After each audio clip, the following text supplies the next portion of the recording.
सार सारं भुजगेन्द्रहारं सदा वसन्तं हृदयारविन्दे भवं भवानी सहितं नमामि। त्वमेव माता च पिता त्वमेव त्वमेव बन्धुश्च सखा त्वमेव त्वमेव विद्या द्रविणं त्वमेव त्वमेव सर्वं मम देव देव। अद्वैतबलधामं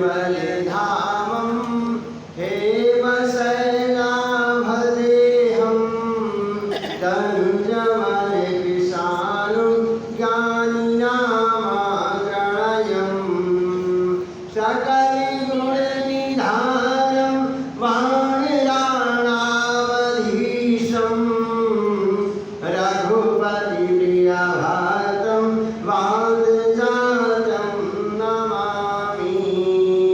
बोल गणेश भगवान की जय, बोल शंकर भगवान की जय, बोल सत्य दरबार की जय, बोल हनुमंत लाल की जय, बोल शिव महापुराण की जय।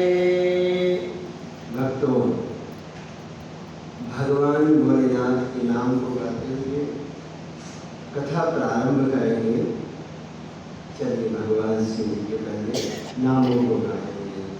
बोली शंकर भगवान की जय। हरे हरे महादेव शंभो काशी विश्वनाथ गंगे। हरे हरे महादेव शंभो काशी विश्वनाथ गंगे। काशी विश्वनाथ गंगे गौरा पार्वती संगे। काशी विश्वनाथ गंगे गौरा पार्वती संगे। हरे हरे महादेव शंभो काशी विश्वनाथ गंगे। हरे हरे महादेव शंभो काशी विश्वनाथ गंगे। काशी विश्वनाथ गंगे गौरा पार्वती संगे। हरे हरे महादेव शंभो काशी विश्वनाथ गंगे। हरे हरे महादेव शंभो काशी विश्वनाथ गंगे। बोल शंकर भगवान की जय। भक्तों, कल कथा के प्रसंग में आप सभी कथा को श्रवण किए हैं। अंतिम कथा जो सुन रहे थे नंदी जी के जन्म की कथा। नंदी जी किसके पुत्र हैं? कौन से मुनि ने तप किया था तो नंदी जी को प्राप्त किया? नंदी जी शिलाद नामक मुनि के पुत्र हैं। एक महात्मा थे, एक धर्मात्मा थे, जिनका नाम था शिलाद मुनि। शिलाद उन्होंने पुत्र प्राप्ति के लिए तप किया। और किसका तप किया? भगवान भोलेनाथ का। तो जब भगवान भोलेनाथ आए तो कहने लगे, प्रभु मुझे पुत्र चाहिए, लेकिन ऐसा पुत्र नहीं, मुझे तो आपके जैसा ही पुत्र चाहिए। तो मेरे भगवान भोलेनाथ ने कहा कि वैसे तो जगत का पिता मैं हूँ, लेकिन अब जो है आप मेरे पिता होंगे और मैं आपके यहाँ पुत्र बनकर के जरूर आऊँगा। और इस प्रकार से जब उनका जन्म हुआ तो सारे जगत में आनंद ही आनंद छा गया। इसी आनंद के कारण क्या हुआ? उनका नाम नंदी पड़ गया। इस प्रकार से ये तो नंदी जी ने भगवान भोलेनाथ से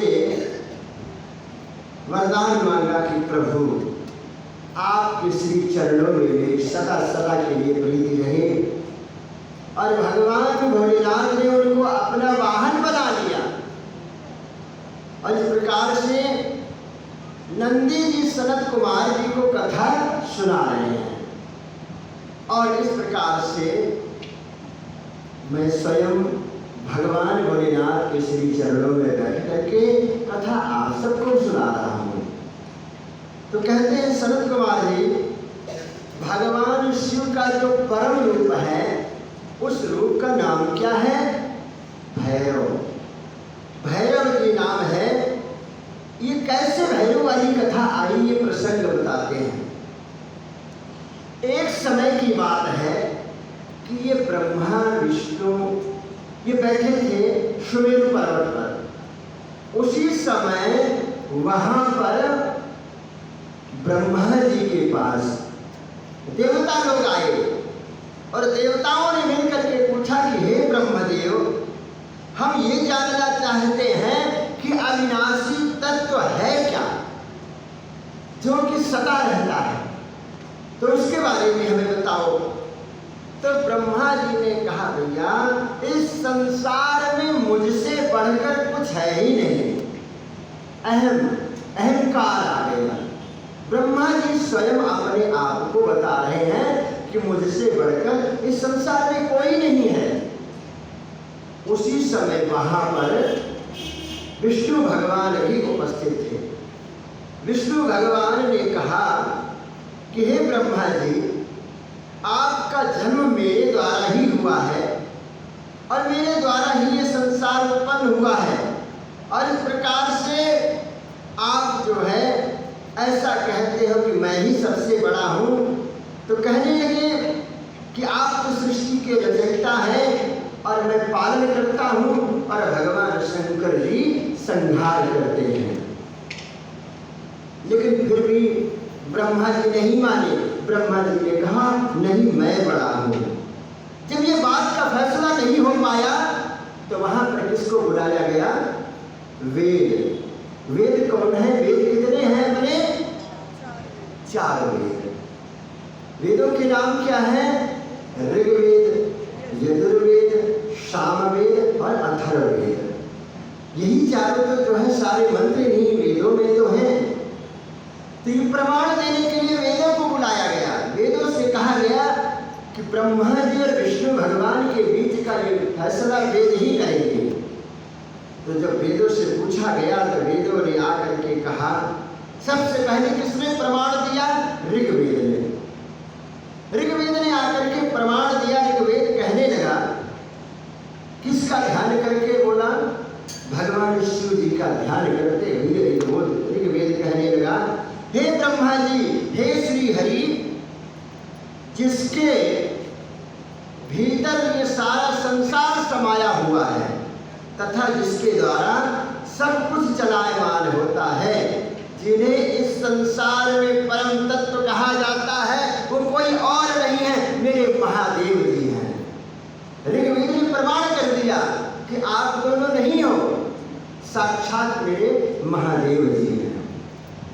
और उसके बाद नंबर आया यजुर्वेद का, तो यजुर्वेद भी कहने लगा कि उन परम परमेश्वर भगवान शिव की कृपा से वेदों की प्रमाणिकता सिद्ध होती है।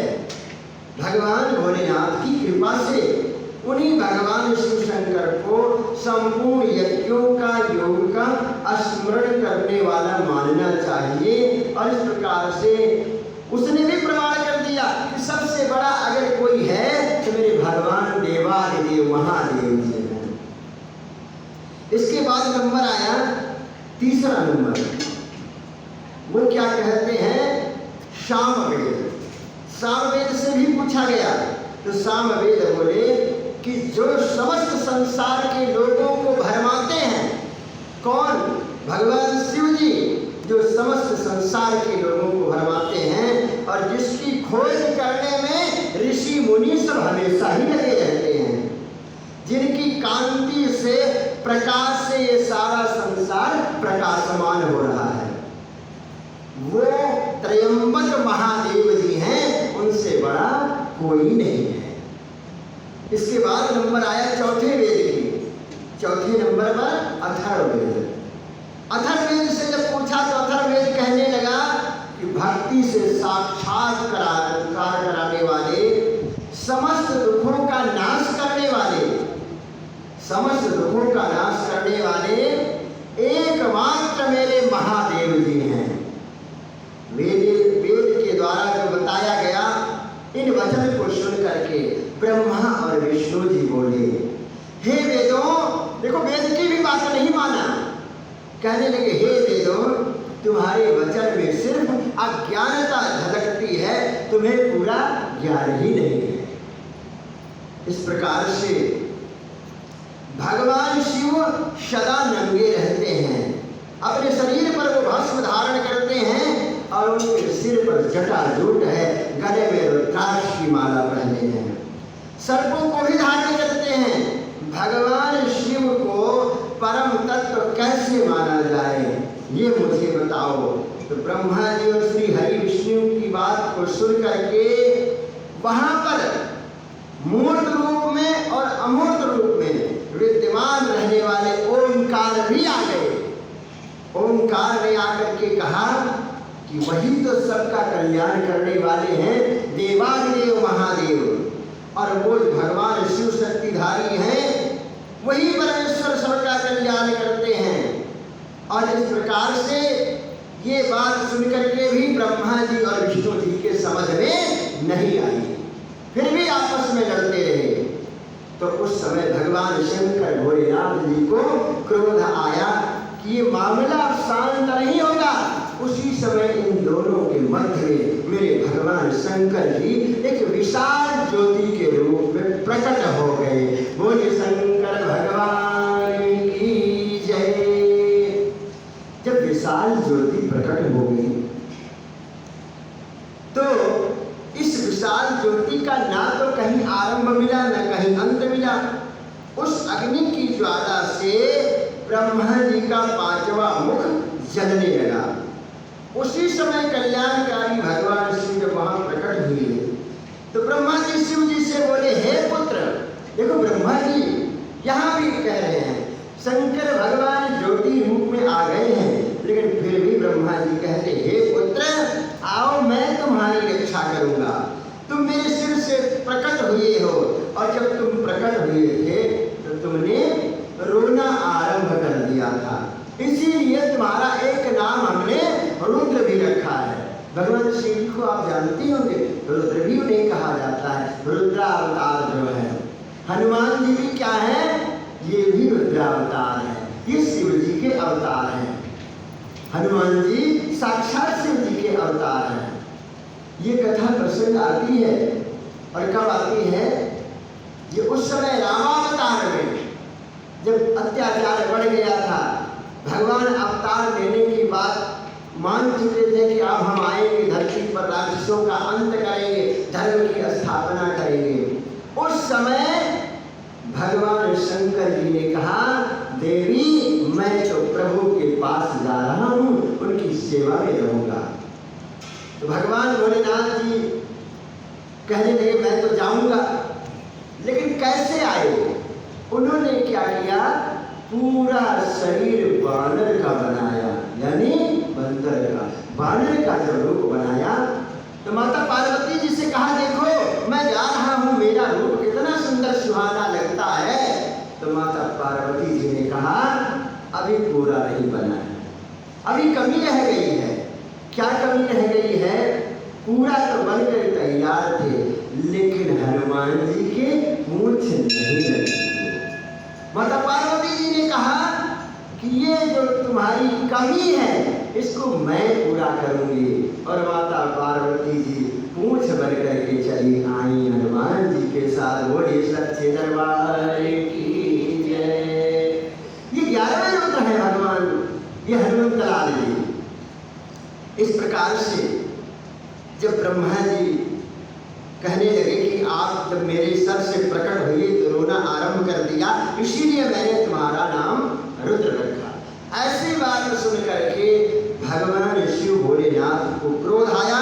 उनके क्रोध से उसी समय एक विकराल विशाल पुरुष प्रकट हो गया और उसका नाम क्या था? भैरव नाम था। भैरव जी प्रकट हो गए। भगवान शिव ने उस पुरुष को आदेश देते हुए कहा, हे कालराज, तुम साक्षात काल के समान हो, इसलिए आज से इस जगत में तुम काल भैरव के नाम से जाने जाओगे और इस प्रकार तुम पूरे ब्रह्म पर शासन करो और ब्रह्मा जी के गर्भ को नष्ट करो, इस संसार का पालन करो और आज से काशीपुरी का राजा मैं तुमको बना देता हूँ। इस प्रकार से कहने लगे कि जो पापी आए उनको दंड भी तुम्हें देना है। वहाँ के मनुष्यों के द्वारा किए गए अच्छे बुरे कर्मों का लेखा जोखा चित्रगुप्त स्वयं लिखेंगे। भगवान शिव का आदेश पालन करते हुए काल भैरव ने क्या किया?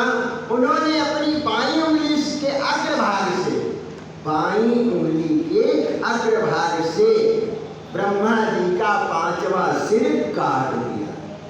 जब ब्रह्मा जी का 5वां सिर कट गया, ये देख करके ब्रह्मा जी डर गए। ब्रह्मा जी भगवान अब जो है माने गए, क्योंकि 5वां सिर कट गया। तो ब्रह्मा जी जो है भगवान शिव जी की आराधना करने लगे।